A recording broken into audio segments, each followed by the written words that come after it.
লোভী চোর। চন্দ্রপুর নামের গ্রামে রাজু নামের একজন ছেলে থাকত। ও খুব লোভী ছেলে ছিল। ও গরিব হওয়ার কারণে টাকা রোজগার করার নতুন নতুন উপায় ভাবতে থাকত, কিন্তু ও কোনো কাজ করতে পারত না যাতে ও রোজগার করতে পারবে। ওর বউ রোজ ওর সাথে ঝগড়া করত। বাড়িতেই বসে থাকো, গ্রামে আরো লোকজন তো আছে, ওরাও তো টাকা রোজগার করতে শহরে যায়, তুমি কেন যাও না? ও বলে, আরে পূজা, জানি না তুমিও কেন আমার পেছনে পড়ে থাকো। আমি শহরে যাব না, আমি বাড়ি থেকে এত দূরে শহরে যাবই না। আমি গ্রামে কোনো কাজ পেয়ে যাবো আর সেটাই করব। না এখানে কোনো কাজ থাকবে আর না তুমি করতে পারবে। তুমি শুধু শুয়ে শুয়ে আরাম করো, সারা জীবন বিছানাতেই থাকো। তুমি কিভাবে বুঝবে আমি কি করে সংসার চালাচ্ছি? ব্যাস, অনেক হয়েছে, শাকসবজিও শেষ হয়ে আসছে বাড়িতে। যাও যাও, ওঠো, কোনো কাজ করো, না হলে কানের গোড়ায় দেবো একটা, তখন আত্মারাম খাঁচা ছাড়া হয়ে যাবে। রাজু বলে, আরে বাবা, আমায় ছেড়ে দাও। আচ্ছা আচ্ছা, ঠিক আছে, আমি কাজ খুঁজতে যাচ্ছি। ও বলে বাড়ি থেকে বেরিয়ে যায় আর রাস্তায় ভাবে, আমি তো কাজ করতে পারিও না, তাহলে আমি কিভাবে টাকা রোজগার করব? যদি কোনো টাকা রোজগার করে না নিয়ে যায়, তাহলে আমার বউ আমায় বাড়িতে ঢুকতেও দেবে না। আর ভাবে। তারপর ওর মাথায় একটা বুদ্ধি আসে।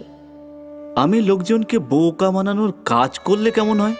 তারপর ও একজন সাধু সেজে একটা গাছের তলায় বসে পড়ে।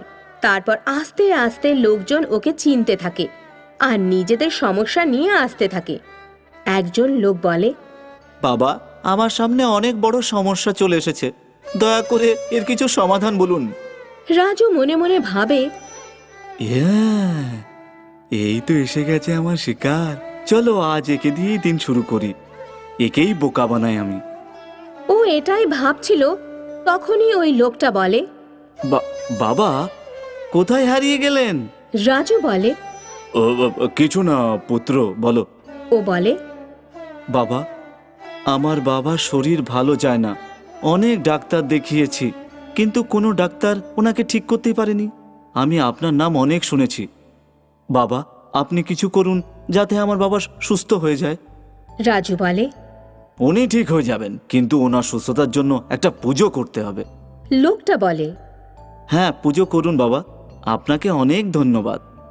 রাজু বলে, দেখো, বড় পুজো করতে হবে, তার জন্য কিছু জিনিসও লাগবে, যা কেনার জন্য কিছু টাকারও দরকার পড়বে।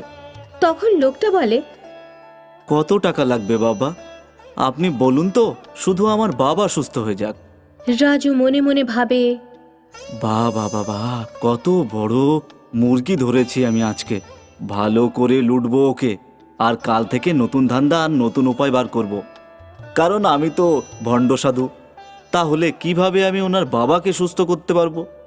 রাজু বলে, তুমি একটা কাজ করো, 10,000 টাকা আর তোমার মায়ের কিছু গয়না নিয়ে এসো, ওনার গয়নাও দরকার পড়বে ওই পুজো করতে। ওই লোকটা বলে, ঠিক আছে বাবা। আর উনি ওখান থেকে চলে যায়। আর কিছুক্ষণ পরে নিজের মায়ের গয়না আর 10,000 টাকা নিয়ে আসে আর বলে, এই নিন বাবা, এই নিন। রাজু টাকা আর গয়না নিয়ে নেয় আর মনে মনে খুব খুশি হয়ে যায়। ওই লোকটা বলে, বাবা, এখন পুজো শুরু করুন। রাজু বলে, দাঁড়াও দাঁড়াও, এখনো পুজোর সময় আসেনি, আমি রাত 2টোর সময় পুজো করব। এখন তুমি তোমার বাড়িতে যাও, আর আমাকে পুজোর জিনিসপত্র জোগাড় করতে হবে। তারপর ওই লোকটা আনন্দের সাথে বাড়ি ফিরে যায় আর রাজু নিজের লোটা কম্বল গুটিয়ে বাড়ি ফিরে যায় আর বাড়ি ফিরে চিৎকার করতে থাকে। আরে পূজা, পূজা, দরজা খোলো। পূজা দরজা খুলে দেয়। রাজু বাড়ি ফিরে খুব খুশি হয়ে যায় আর ওর বউকে গয়না আর সব টাকা দিয়ে দেয়। ওর বউ খুব খুশি হয়ে যায় আর বলে, আরে বাহ রাজু, এতগুলো টাকা আর গয়নাও, আজ কি তুমি আলাদিনের কোনো জিন পেয়েছিলে? রাজু বলে, একজন বোকাকে বোকা বানিয়ে এলাম এখন। এই কথা বলে ওর বউকে সব ঘটনা বলে। আর ওর বউ বলে, এখন আমরা অনেক টাকা পেয়ে গেছি, এখন এক কাজ করো, এই সব বাজে কাজ ছেড়ে দাও আর একটা দোকান খোলো। রাজু বলে, না, আমাকে তো এখনো অনেক কাজ করতে হবে। রাজুর বউ ওকে অনেক বোঝায়, কিন্তু রাজু এত লোভী হয়ে গেছিল যে ও আর কিছুই বুঝতে পারছিল না। পরের দিন রাজু সকালে ওঠে আর ভাবে। আমি আজ অন্য একটা কাজ করব। ওর ভয় ছিল যে ভণ্ড সাধু সাজার খেলা এখন আর চলবে না, এখন অন্য কিছু করতে হবে। ও নিজের রূপ বদলে একটা ডিমের কারখানায় যায় আর বলে, ম্যানেজার বাবু, আমাকে কোনো কাজ দিন না, আমি সব কাজ করতে পারি। ম্যানেজার ওকে ডাকে। ম্যানেজার ওকে বলে, ঠিক আছে ঠিক আছে, তুমি গাড়ি চালাতে পারো তো? ও কিছু ভাবে আর তারপর বলে, হ্যাঁ, চালাতে পারি। ম্যানেজার বলে, ঠিক আছে, গাড়ির ভিতরে সব ডিম তোলো, আমার গুদামেও পৌঁছে দাও। রাজু ডিমগুলো গাড়িতে তুলে গুদাম পৌঁছে দেয়। আর সেখানকার অবস্থা দেখে ওর লোভ আরো বেশি বেড়ে যায়। আর ও ভাবে, আরে, এতগুলো মুরগি আর ডিম, বাহ, আমার তো লটারি লেগে গেছে। রাজু ভাবে, আজ রাতে আমি মুরগি আর ডিম চুরি করে শহরে বিক্রি করে দেবো। এরপর রাত হয়ে যায় আর গুদাম বন্ধ হওয়ার পর রাজু আসে আর গুদাম থেকে সব মুরগি আর ডিম চুরি করে শহরের লালার কারখানায় বিক্রি করে দেয়।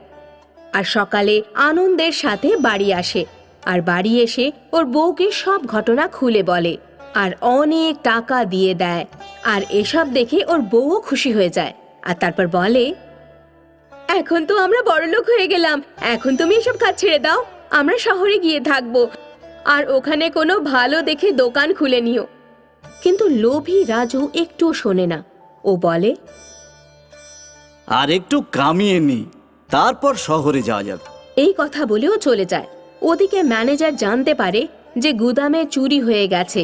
উনি খুব খুব কাঁদে আর রাজুর নামে রিপোর্ট করে। কিন্তু রাজু তো রূপ পাল্টে কাজ করত, তাই পুলিশ ওকে চিনতে পারত না আর ও বেঁচে যেত। ওদিকে রাজুর লোভ আরো বেড়ে যায়। একদিন ও ভাবে, এখন কি করা যায় যাতে টাকা আসবে? একদিন রাতে একটা গ্রামে বিয়ে ছিল আর বিয়ের বাস চন্দ্রপুর দিয়েই যাওয়ার কথা ছিল।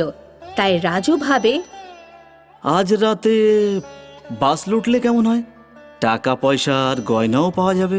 এই কথা ভেবে ও খুব আনন্দ পায়, কিন্তু ভাবে আমি একা কিভাবে ছিনতাই করব? তখনই ওর চোখ কিছু বদমাইশের দিকে যায় যারা নদীতে জল ভরতে আসা মেয়েদের বিরক্ত করছিল। রাজু বলল, আমার কাজের জন্য এরাই উপযুক্ত হবে। তারপর রাজু ওদের ডাকে, ওদের ওর প্ল্যানের ব্যাপারে বলে, কিন্তু ওরা বারণ করে দেয়। আরে না না না, আমরা এসব চিন্তায় ফিন্তাই করতে পারবো না। ওদের মধ্যে একটা ছেলে সবাইকে বোঝায়। তারপর সবাই রাজি হয়ে যায়। সন্ধে হতেই সবাই সবার রূপ বদলে রেডি হয়ে যায়। সবাইকে একদম ডাকাতের মতো দেখতে লাগছিল। রাস্তার ওপর বড় বড় পাথর ফেলে রাখে যাতে বাসকে আটকানো যায়। তখনই রাজুর একজন লোক দৌড়ে দৌড়ে আসে আর বলে, সর্দার, বাস আসছে। তারপর যখনই বাস সামনে আসে তখনই বাসটা ব্রেক মেরে দেয়। পাথর দেখে ড্রাইভার আর কন্ডাক্টর দুজনে বাস থেকে নেমে পাথর সরাতে থাকে। রাজু আর ওর লোকজন সামনে চলে আসে আর রাজু বলে, কি হলো ড্রাইভার মশাই? মনে হচ্ছে বাস খারাপ হয়ে গেছে, তুমি বললে এক্ষুনি ঠিক করে দিই। ড্রাইভার আর কন্ডাক্টর ভয়ে ভয়ে বলে, আরে, এরা তো ডাকাত। রাজু বলে, হ্যাঁ, একদম ঠিক বলেছেন, আমরা ডাকাত। মনে হচ্ছে তোমার খুব তাড়া আছে কন্ডাক্টর বাবু, ভাবছি যমরাজের দর্শন করিয়ে দিই তোমাকে। ড্রাইভার আর কন্ডাক্টর ভয়ে ভয়ে বলে, আরে দাদা, আমাকে ক্ষমা করে দিন, তোমার যা চাই সব নিয়ে যাও, আমাদের যেতে দাও। বাসের সব লোকজনরা ভয় পেয়ে গেছিল আর রাজু বলল, আরে যেতে দেবো যেতে দেবো, ভয় পাচ্ছ কেন? প্রাণে মেরে দেবো না তোমাকে। এই কথা বলে রাজু আর রাজুর লোকজনরা হাসতে থাকে। তারপর রাজু প্রথমে ড্রাইভার তারপর কন্ডাক্টর দুজনকে গাছের সাথে বেঁধে দেয় আর তারপর পুরো বাসে ছিনতাই করে। ওরা বাসে ছিনতাই করছিল, তখনই একজন ছেলে যে বাসের ভেতরে ছিল ও পুলিশকে জানিয়ে দেয়। পুলিশ ঠিক সময়ে চলে আসে। রাজু আর ওর লোকজনদের গ্রেপ্তার করে নেয়। তারপর রাজু আর ওর লোকেদের জেলে ঢুকিয়ে দেয়। রাজু খুব কাঁদে আর আফসোস করে, কিন্তু এখন আফসোস করে কি লাভ? আমাদের বেশি লোভ করা উচিত না। তো বন্ধুরা, এরকম সব গল্প দেখার জন্যে আমাদের চ্যানেলকে সাবস্ক্রাইব করুন আর বেল আইকন প্রেস করুন, যাতে আপনি কোনো গল্প মিস না করেন। দেখা হবে পরের গল্পে। Bye bye.